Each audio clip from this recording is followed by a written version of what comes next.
On News Hour tonight, bandits demand 100 million naira from preachers in Kebbi, threaten ban on preaching without payment. INEC to unveil new 2027 elections timetable. NDLEA arrest woman with fake pregnancy, real estate CEO over drugs trafficking. And on the foreign scene, Gambia raises concern over citizens fighting for Russian army.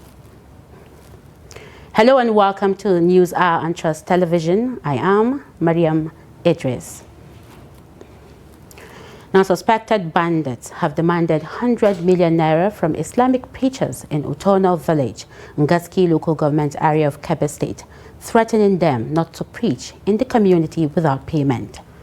The threat followed a recent attack by suspected Lagurawa militants in Ariwa and Kangiwa local government areas, where about 33 people were killed.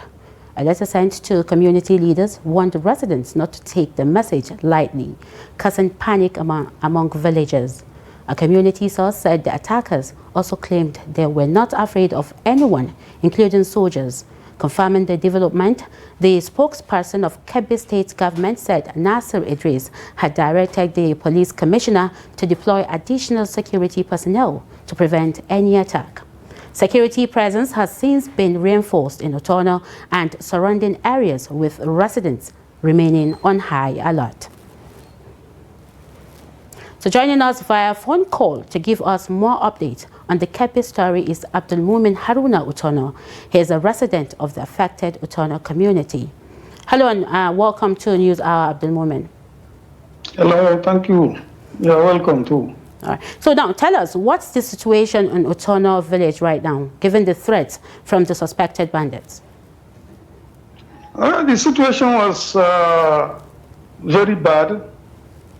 In fact, most of our people in the village left the village to have a peace of mind somewhere around because they were panicked. So that's the situation now. But we were given a troop of soldiers to take care of the place. Okay, aside the people that left, how did the community residents that decided to stay react to the demand for 100 million naira from the Islamic preachers? It was not 100 million even. They wrote we should prepare 150 million naira. It's actually 150 million.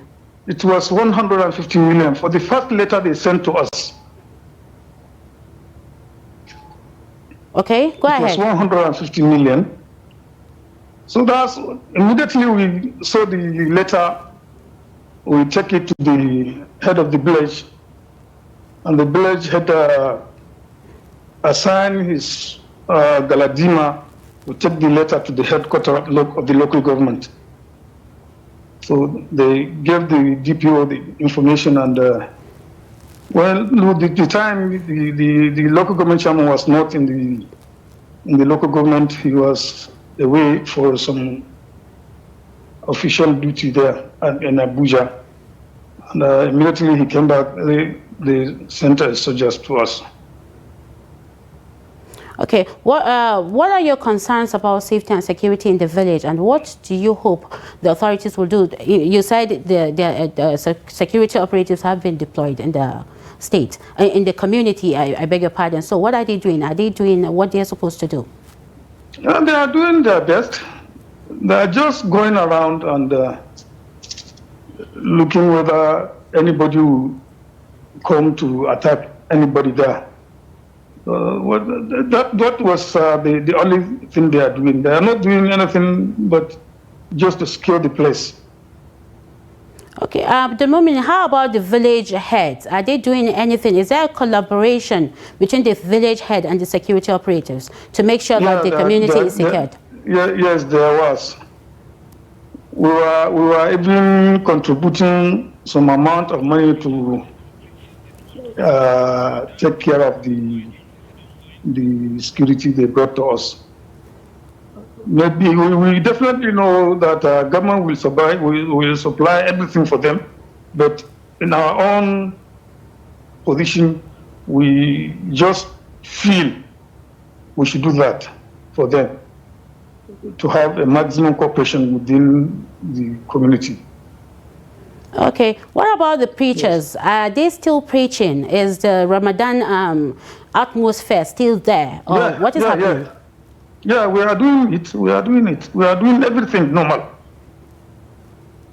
We are doing everything normal. The only thing, the people left the place for some days to see what was the situation in the place.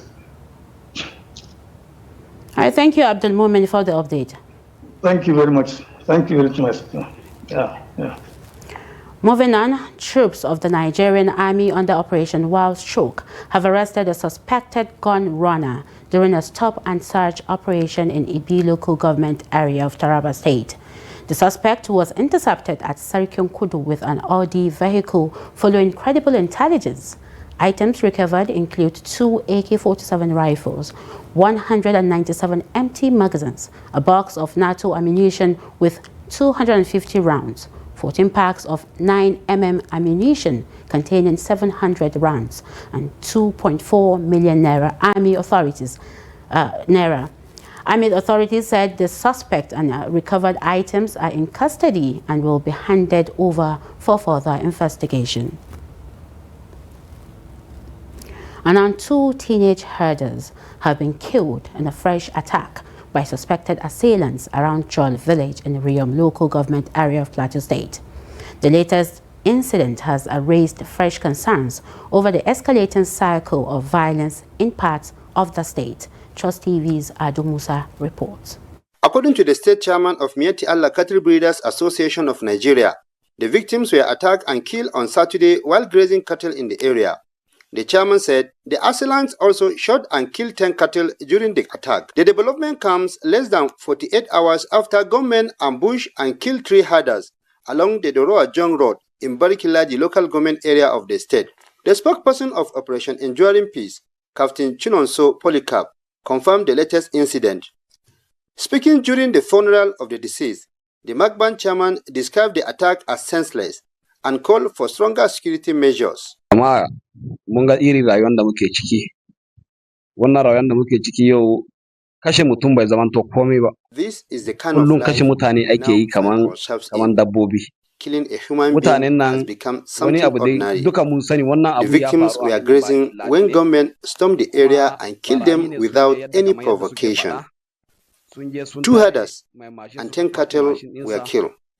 One of the corpses is still missing, possibly buried in a shallow grave. We traced the other with the help of security personnel. We are calling on security forces to strengthen their efforts before the situation gets out of hand.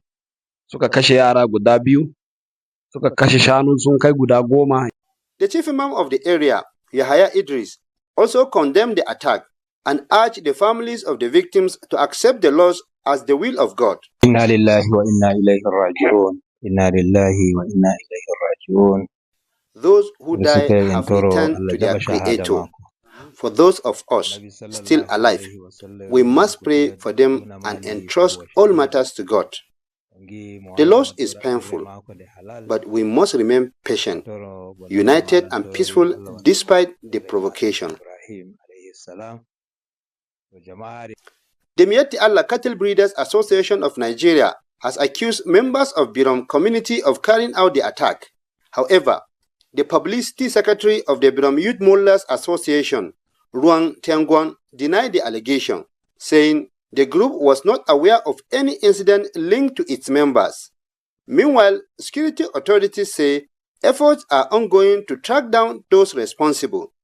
Officials also warn criminal elements to stay away from the state, assuring residents that security forces remain committed to restoring peace across affected communities. Ado Musa, Trust TV News, Jos. A vigilante member has allegedly shot his colleague dead following a minor dispute during a patrol in Vom. Sources say the victim, Jafar Umar, was shot during a routine patrol on Saturday morning. Both the suspect and the victim were members of the Hunters Vigilante, a community-based security outfit operating in the area. The father of the deceased, Umar, confirmed the incident on Sunday. Also confirming the development, the Nigerian Forest Security Service, Jos South Area Commander, Pam Gyam Pwajok, said details of the incident were still sketchy. Security sources revealed that the suspect reportedly surrendered to the Nigeria police force shortly after the shooting, and investigations are currently ongoing. Efforts to reach the Plateau State Police Command spokesman Alfred Alabo for further comments were unsuccessful.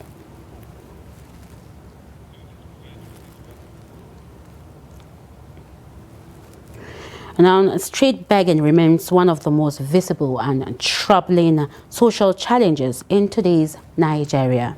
What was once seen largely as an act of compassion and charity has evolved into a complex social, economic, and security concern affecting major cities across the country.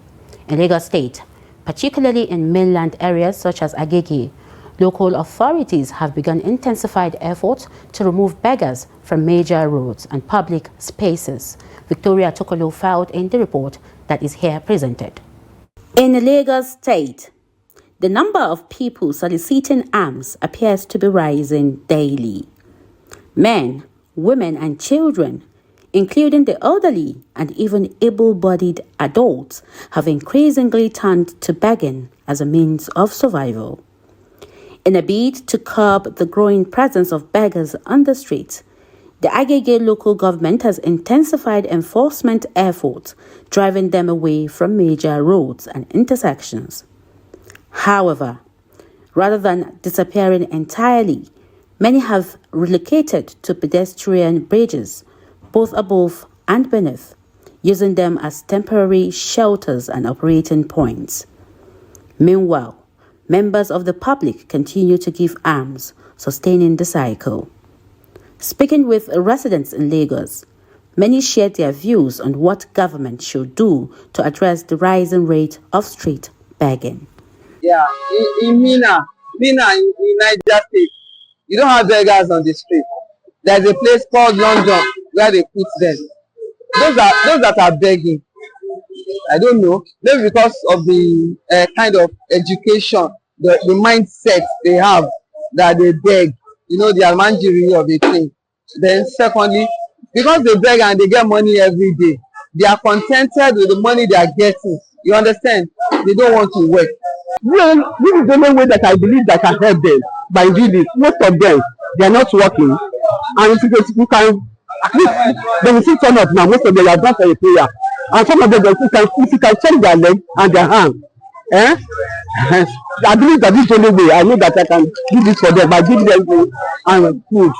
Government should create a rehabilitation center for the beggars, whereby even some good citizens can go there and help them instead of them littering on the street like this. I was walking one day, a little girl ran onto me, hold my clothes, and I was wearing white.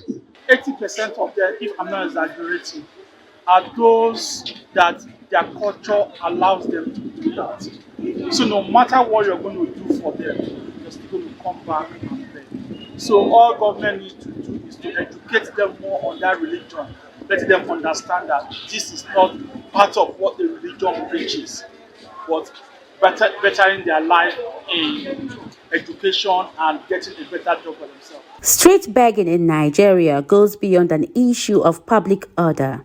It reflects deeper challenges like poverty, unemployment, lack of education, cultural practices, and gaps in social welfare systems, all of which require coordinated, compassionate, and sustainable solutions.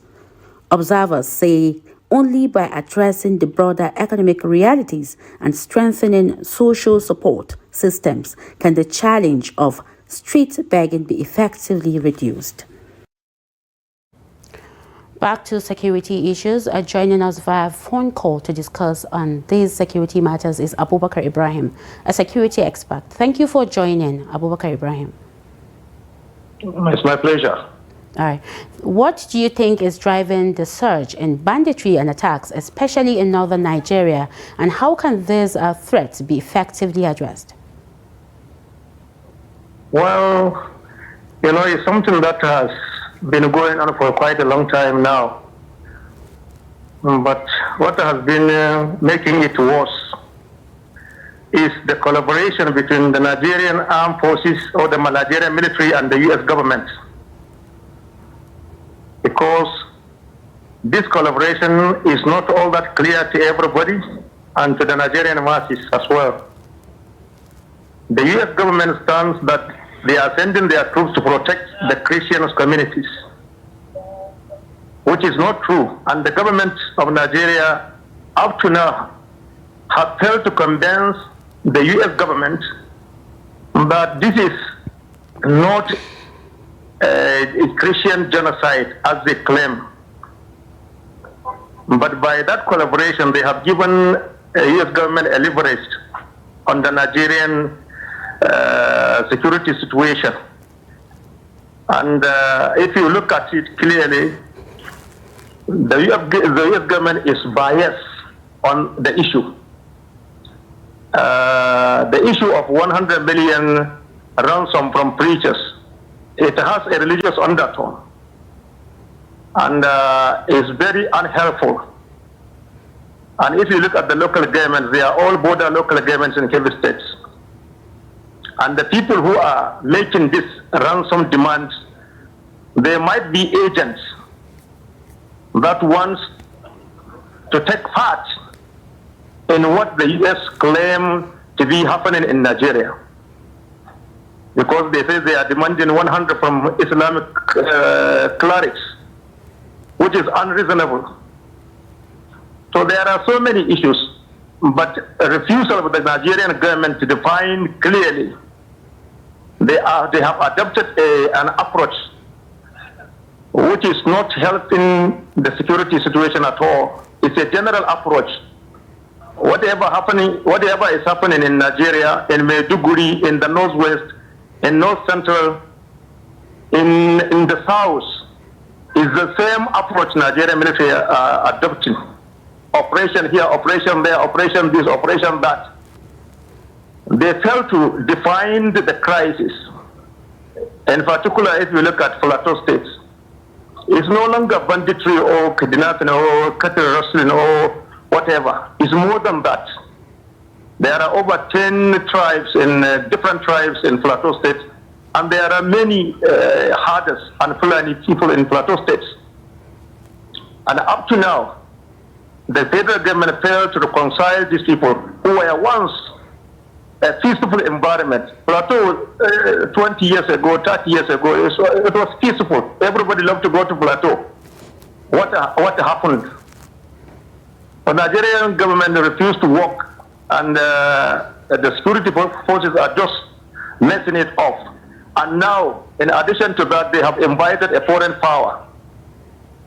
And they are even making law for Nigeria. US lawmakers propose a bill for Nigeria. Look at it. Have we surrendered our sovereignty?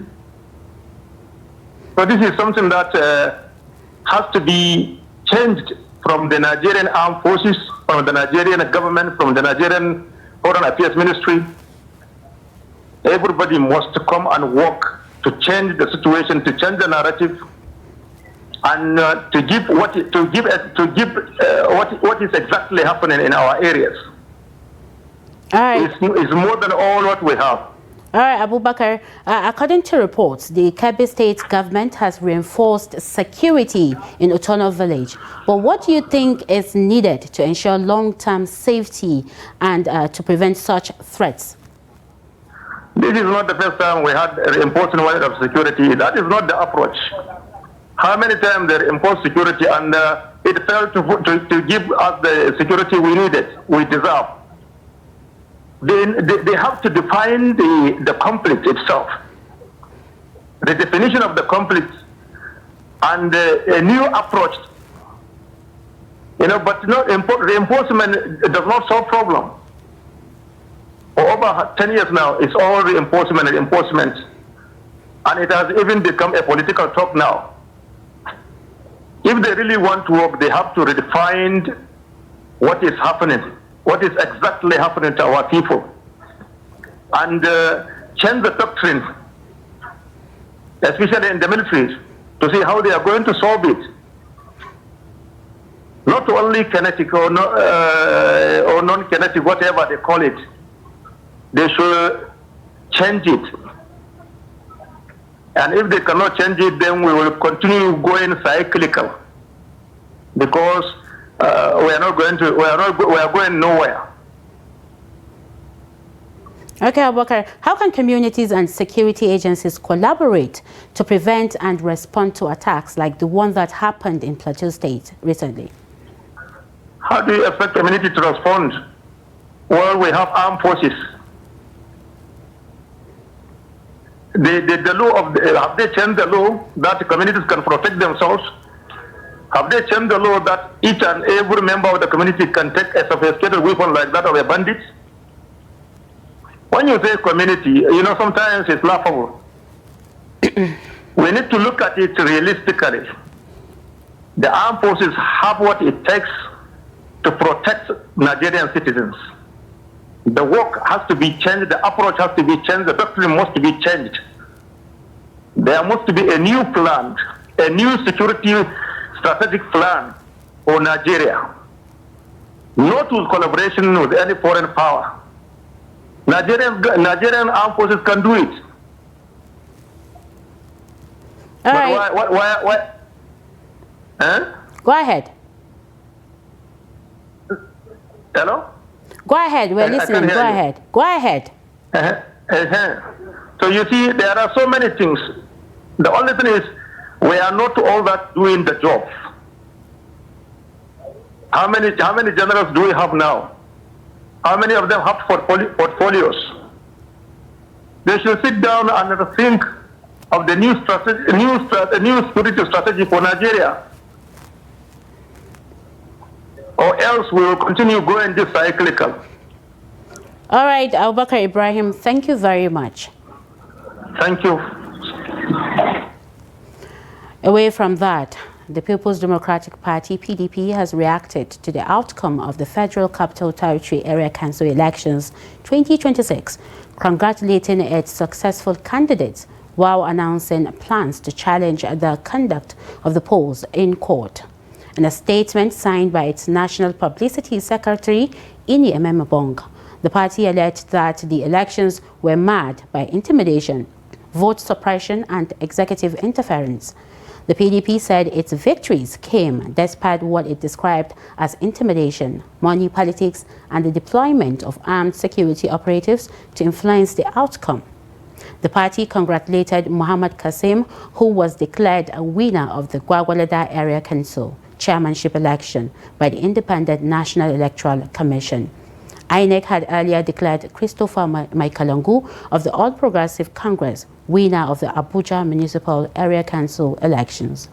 The PDP also announced the inauguration of a special legal team to handle post-election complaints and litigations arising from the polls. And on the All Progressive Congress, APC has secured victory in 2 by-elections into the Kano State House of Assembly.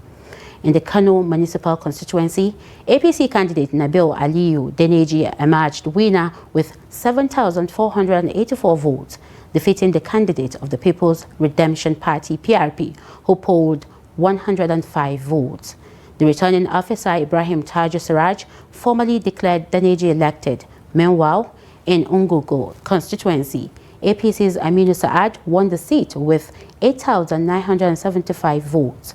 The result was announced by the returning officer, Ali Tijani Abdullahi, who declared him duly elected. The by-elections were conducted across 1,014 polling units in 24 registration areas, with over 535,000 registered voters eligible to participate. Both winners are sons of the late lawmakers whose death necessitated the by-elections, Aminu Saad Ungogo and Aliyu Nabil Daneji. The Independent National Electoral Commission, INEC, says it will review the Electoral Act 2026 to ensure compliance with legal provisions regarding the schedule for the 2027 general elections. The chief press secretary and media advisor to the INEC chairman, Adedayo Oketola, said the commission would release a revised timetable, although he did not specify when it will be announced. Oketola stated that the commission remains committed to abiding by the law while responding to demands by several political parties for a new election timetable. Party leaders argue that a revised schedule has become necessary following the enactment of the new electoral law, noting that they require adequate time to conduct primaries and other internal party processes ahead of the polls. Earlier, INEC announced that presidential and National Assembly elections would hold on February 20, 2027, while governorship and state houses of assembly elections were scheduled for March 6, 2027. And now the new Nigeria People's Party in Kano State has accused the state government of targeting its members in what it described as a political witch hunt. In a statement by the party's publicity secretary, Ibrahim Karai, the party said the alleged actions of the government were undemocratic and unwarranted. The NNPP claimed that the state government, which it said was initially formed on the party's platform before abandoning it, had begun retracting Hajj seats earlier allocated to some of its members, including former commissioners, advisors, and party leaders. According to Karai, the affected individuals as citizens of Kano State are entitled to the privileges. The party also accused the government of harassing former political office holders to return official vehicles allocated to them during their tenure, describing the vehicles as part of their benefit while in service. And now irrigation farmers across Keita local government area are calling on authorities to urgently rehabilitate the Abdallawa Dam, a critical water source sustaining farming, livestock rearing, and domestic activities in the area. For thousands of households who depend directly and indirectly on the dam, its gradual deterioration now threatens not just crops, but livelihoods, food security, and the local economy. Trust TV's Abdullahi Ahmadi reports. The Abdallawa Dam, which accounts for nearly 70 to 80% of irrigation water supply in the area, now stands dangerously weakened, overgrown with invasive weeds and surrounded by fragile eroding embankments. For decades, the dam has been the heartbeat of agricultural activities in Keita, but years of neglect have left it on the brink of collapse. During the last rainy season, residents say the dam failed to retain sufficient water, an alarming development that cast doubt on the success of this year's irrigation farming season. Wannan dam da ya fashe asara da jamu gaskiya tana da yawa sosai.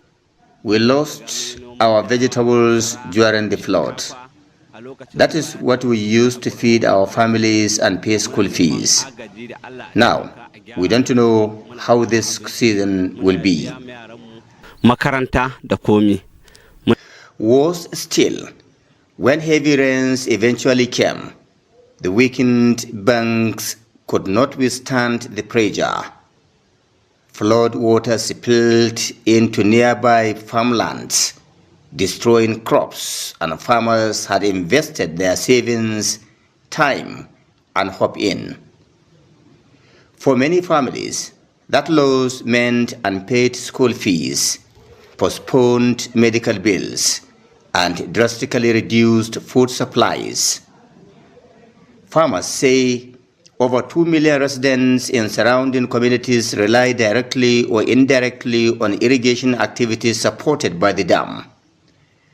From vegetable growers and rice farmers to herders and produce traders, the economic chain stretches far beyond the farmlands.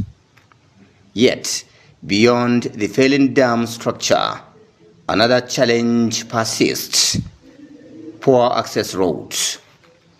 Traders who travel from nearby towns to purchase farm produce complain about the deplorable road conditions, discouraging commercial activities and reducing farmers' profits. Community members now fear that without urgent government intervention, the dam could collapse entirely, crippling agricultural production and deepening rural poverty in the area. All we need is to improve this dam and that irrigation site, because they promised us that they will dig some spare wells to improve the water level. They will dig it again. All this in vain. This dam is our life. Without it, we cannot farm. Last year, the water was too little. When heavy rain came, it destroyed everything. We are begging the government to help us repair it. Residents of Abdallawa say rehabilitating the dam and fixing access roads would not only secure irrigation farming, but also revive economic activities across Kaita. They are now appealing to the Katsina State government and relevant federal agencies to intervene before the situation worsens. Abdullahi Isma, Yamadi, Trust Television News, Katsina. This is the News Hour on Trust TV. Coming up after the break. NDLEA arrests woman with fake pregnancy, real estate CEO over drugs trafficking. More news when we return. Do stay with us. Welcome back. If you're just joining us, you're watching the News Hour on Trust TV. Now let's take a recap of our major stories again. Bandits demand 100 million naira from preachers in Kebbi, threaten ban on preaching without payment. INEC to unveil new 2027 elections timetable. Now moving on to more stories. Operatives of the National Drug Law Enforcement Agency NDLEA have foiled attempt to smuggle cocaine and opiate through the Seme border in Lagos and the Malam Aminu Kano International Airport in Kano. At the Seme border, officers, arrested Rabi Muhammad, a 35-year-old businesswoman who attempted to cross into Cotonou, Benin Republic, with a fake pregnancy used to conceal 3,200 capsules of tramadol. Operatives also arrested Michael Gohori, an Ivorian national, during clearance for an Ethiopian Airlines flight to Milan via Addis Ababa. He later excreted 82 wraps of cocaine weighing 1.49 kilograms after ingesting the drugs. In a related operation, NDLEA arrested Kolapo Oladapo Raji, chairman and CEO of Trans Fortress Global Resources, at his residence in Lekki, Lagos. Officers recovered 89.2 kg of Canadian loud cannabis and a 2024 Toyota Hilux vehicle from his home. Further operations across several states led to the seizure of skunk, tramadol, and 170,900 bottles of codeine syrup at the Port Harcourt Port Complex. On the NDLEA chairman Muhammad Buba Marwa commended officers for the arrest and reiterated the agency's commitment to combating drug trafficking nationwide.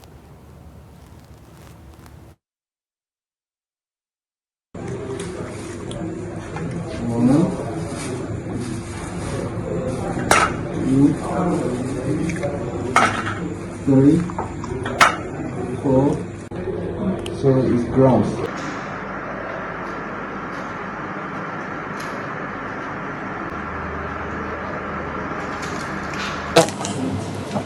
$25, $26, $27, $33, $34, $35. Away from that, the Nigerian Union of Journalists, Jigawa State Council, has partnered with the Jigawa State government to address the growing menace of fake news and hate journalism. The collaboration was highlighted during a Ramadan lecture held in Dutse. Trust TV's Ali Rabiu Ali reports. The Ramadan lecture held at the NUJ Secretariat in Dutse was aimed at addressing concerns over fake news and hate speech. The NUJ chairman, Ismail Ibrahim Dutse, said the initiative received full backing from the state government through the office of the secretary to the state government. This lecture was organized by the NUJ in collaboration with the Jigawa State government through the SSG office. And like the permanent secretary said, who represented the SSG, I approached him about the preparation for this lecture, and he fully supported the idea. In his remarks, the chief press secretary to the Jigawa State Governor, Alhaji Hamisu Muhammad Gumel, who represents the state government, reiterated the government's commitment to supporting journalists in the discharge of their duties. He noted that the government recognized the vital role of the media in information dissemination and expressed concern over the damaging effects of fake news if left unchecked. On the part of the Jigawa State government, all what is required to encourage journalists to go about their business of dissemination of information, and the Jigawa State government is always worried about what will come out if the fake news is allowed to go out. Delivering the keynote lecture, Associate Professor Sheikh Abubakar Muhammad Sani stressed the need for proper verification before the dissemination of information, noting that fake news undermines political stability, economic development, and religious harmony. The negative impact of fake news and the role that is expected from journalism.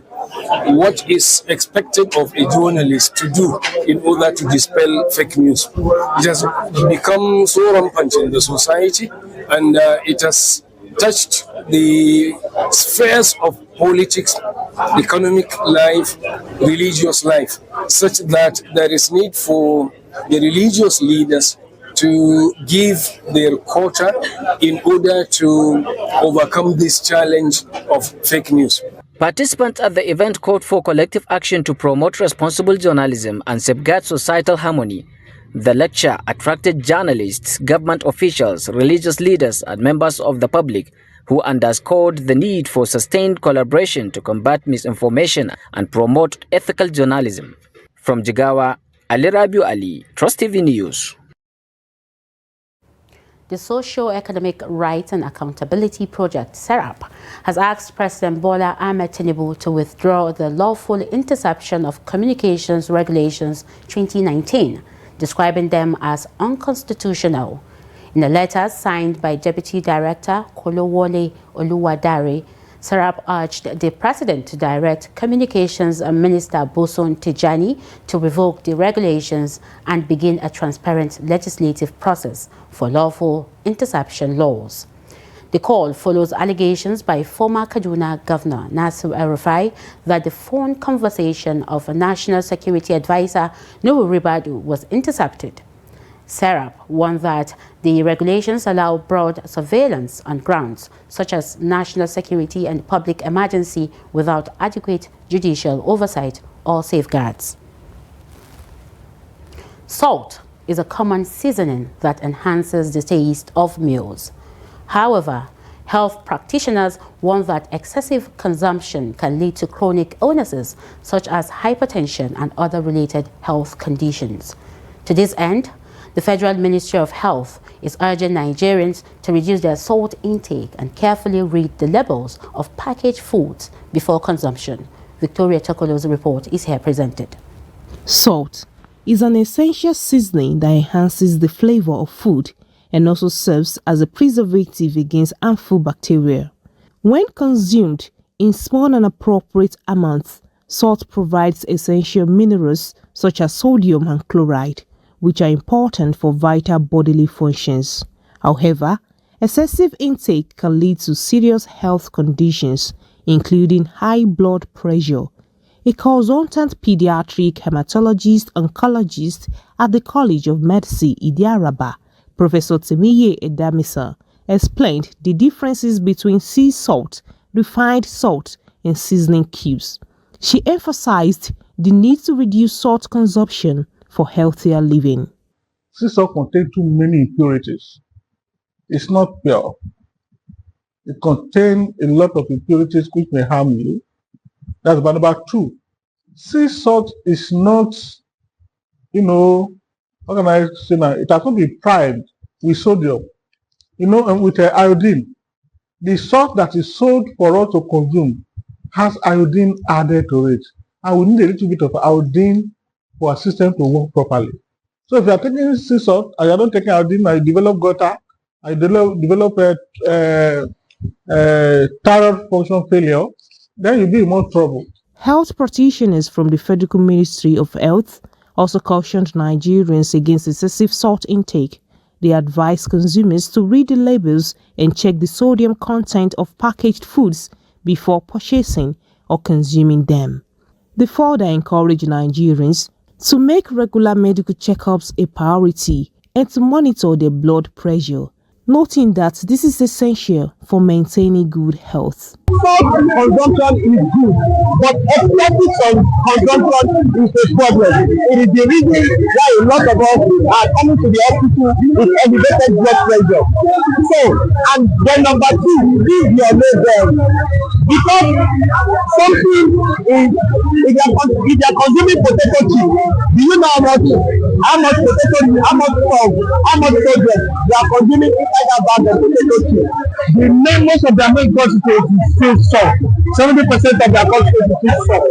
So what we are trying to tell Nigerians is that the excess use of these things are causing some of the health problems that we have. So you reduce. If you're using bouillon cubes, then you know how to measure the salts that you add to it. I want Nigerians to read the label of the packaged food that they buy. Most packaged food in Nigeria is high in sodium, and a lot of Nigerians do not read the label when they buy this packaged food. Read your label, ensure that you know what you are consuming, and then as much as possible, reduce the level of packaged food that you consume. Some Lagos residents also spoke to Trust Television, sharing their reasons for adding salt and seasoning cubes to their meals. If I'm cooking, I'm using Maggi and salt. If I want to cook soup, I use Maggi and salt with enough onions with crayfish. That's the seasoning that I used to use for cooking soup. If I want to make rice, I don't like spices for rice. I use only Maggi and salt for stew. Health experts warn that excessive sodium intake can cause high blood pressure, which increases the risk of heart attack and stroke. To live a healthier life, they advise Nigerians to cautiously reduce their salt consumption and adopt healthier dietary habits. Now, the Bauchi State Executive Council has approved the release of over 1 billion naira to advance the construction of rural roads under the World Bank-supported Rural Access and Agricultural Marketing Project, RAMP.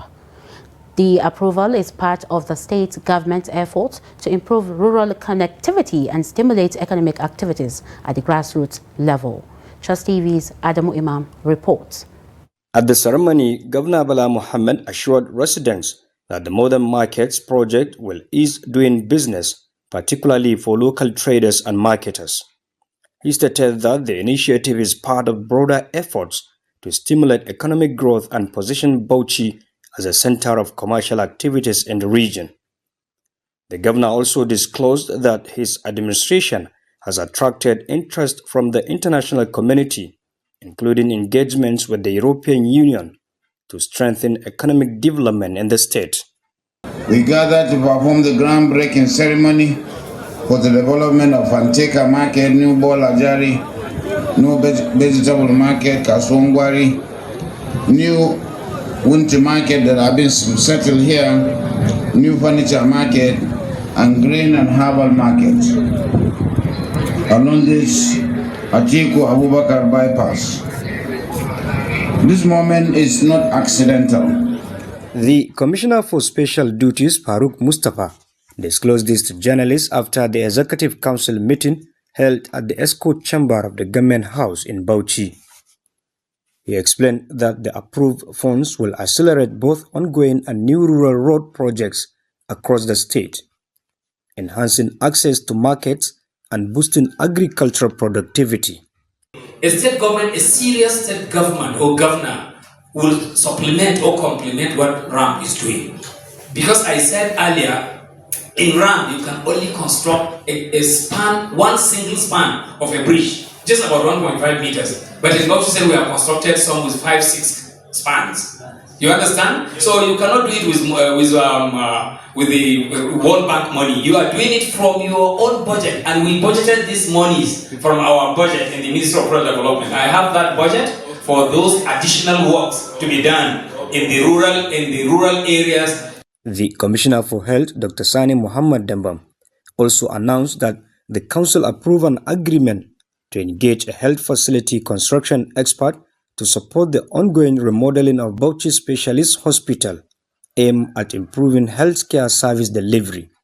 Or probably to be converted for another thing that has not been captured and is required by the hospital. So to us, it's another milestone for the Ministry of Health and for the specialist hospitals specifically. So it is gratifying and a very welcome development. Similarly, the Commissioner for Sports and Youth Development, Adamu Babeo Gabarin, revealed that the Council approved a bill for the establishment of a State Sports Commission to strengthen sports administration and youth development initiatives. As nationals. So it involves a lot of processes. The committee level we had to work. We already finished our own, and the council has already approved it. You know, it is a step by step. We need to know the legal implication and the legal structures that we are going to follow on this. That's why we had to give it to our Attorney General to look at it, so that he will come up with observation and order, because we receive many laws from Kano, from Bauchi, from Gombe, and from Abuja. So you look at it so that it will suit to our terrain. You know, individual differences or state differences. So that's the work of the Attorney General. Earlier, Governor Bala Mohammed cautioned ministries, departments, and agencies to maintain transparency and accountability as the administration approaches its final phase, noting that anti-graft agencies are closely monitoring public officials. Adam Imam, Trust TV News, Bauchi. You are still watching News Hour on Trust TV. The news continues after the break. Welcome back, and now to business news. Crude oil prices recorded their first weekly gain of the month amid rising tensions between the United States and Iran, which injected fresh volatility into global markets. The gains reflected concerns that escalating tensions in the Middle East could disrupt oil supply routes or production in major exporting countries. However, prices later slipped from recent highs as traders remained cautious, noting that no direct supply disruption had been confirmed. Analysts at Citigroup said oil prices could remain stable if tensions stay contained. But a wider regional escalation affecting production or shipping lanes could trigger a sharp rise in prices. They added that the market is currently balancing geopolitical risk, moderate global demand growth, and production controls by major oil exporters. And on the foreign scene, the government of the Gambia has expressed grave concern over reports that some of its citizens are traveling abroad to join foreign conflicts. In a statement, the country's information ministry said several Gambians were allegedly lured with promises of lucrative jobs, only to end up fighting for military of Russia in the ongoing war in Ukraine. Authorities said information available to the government indicates that some Gambian nationals have already lost their lives in the conflict. Other African countries, including Nigeria, Kenya, and South Africa, have also raised concerns about their citizens being recruited into the Russian army. According to Andriy Saibiha, at least 1,436 people from 36 African countries have been identified among Russian forces fighting in the war. Still on the foreign scene, Yoweri Museveni, president of Uganda, has held talks with Mohamed Hamdan Dagalo, commander of Sudan's paramilitary Rapid Support Forces, RSF, on efforts to end the war in Sudan. The meeting took place at the State House in Entebbe, where both leaders discussed ways to restore peace and stability in the region. The conflict between the RSF and the Sudanese armed forces began nearly 3 years ago and has grown into one of the world's worst humanitarian crises. During the meeting, Museveni stressed that lasting peace in Sudan can only be achieved through inclusive dialogue rather than military victory, adding that African countries should lead efforts to resolve the crisis. Now, the African Union had earlier appointed Museveni to head a committee tasked with facilitating direct negotiations between Dagalo and the Sudanese army, Chief Abdel Fattah al-Burhan. Dagalo acknowledged Sudan's worsening humanitarian situation and called for an urgent peaceful solution to the conflict. And on sport, President Bola Ahmed Tinubu says Nigeria's development cannot be complete without sport, describing it as a key platform for talent discovery, peace and national unity. The president made the remark at Samuel Ogbemudia Stadium during the opening of the second edition of the Niger Delta Games, represented by the Minister of State for Industry, John Owaneno. Tinubu said sustainable development requires peace and unity, noting that the sports help achieve both. He added that the Niger Delta Games celebrate Nigeria's cultural diversity and provide opportunities to discover young athletes who can represent the country in international competitions. And with that, we've come to the end of the news hour on Trust TV. Do not forget to follow us across all our social media platforms and also join our YouTube live stream for more news. I am Mariam Idris. Thank you for watching.